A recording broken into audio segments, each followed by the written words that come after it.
Hi guys, Jimmy with Jimmy's Auto and Firearms, and today I've got a couple of rifles for you. These are Stevens. This one is a model 87A, and this one is a model 87T. Very, very similar firearms. The 87A, has a wood stock, and this 87T has a plastic stock on it. The other noticeable differences is the bolt handle or bolt knob. You can tell the difference in these two. Now we'll talk about those a little more later.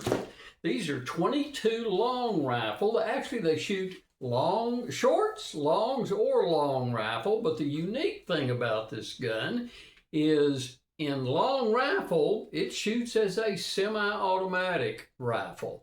If you put shorts or longs in it, it will only act as a bolt action rifle. You're going to have to feed it like a bolt rifle, pulling this back. Now, one thing I want to tell y'all, a little tip, the bolt knob, if you push it in, it locks the firearm. I've seen a lot of these guns, I've picked them up, and people thought they were actually jammed or locked up and not functioning. So pull that out, it then functions. But if it's pushed in, it will, whoops, we hit a box over there with the end of the barrel.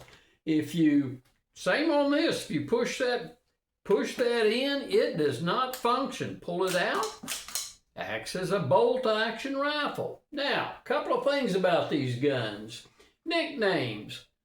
The gill gun. If you'll notice on the left side, you've got these gills, and that was to vent the exhaust gases. So the nickname, the gill gun, as you'll see there. Also, these guns are sometimes called the click-clack gun. And the reason is when you're shooting long rifles and you're shooting it semi-automatic, weird feature.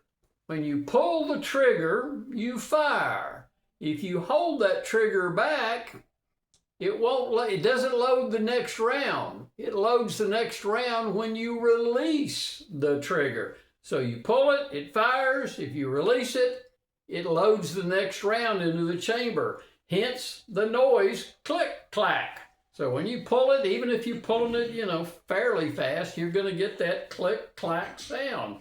So nickname the click, clack gun or the gill gun. They're great, solid shooters. The only difference I can see is that from the 87A to the 87T is the plastic versus the wood stock, and then the slight difference in the bolt handle on these two guns.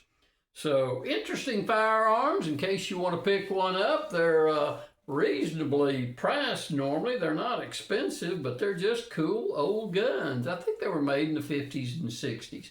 After Stevens got through with this design, Savage made it, and I think one other company made them. So anyway, guys, hey, I hope the information was helpful, and until next time, I'll see y'all down the road.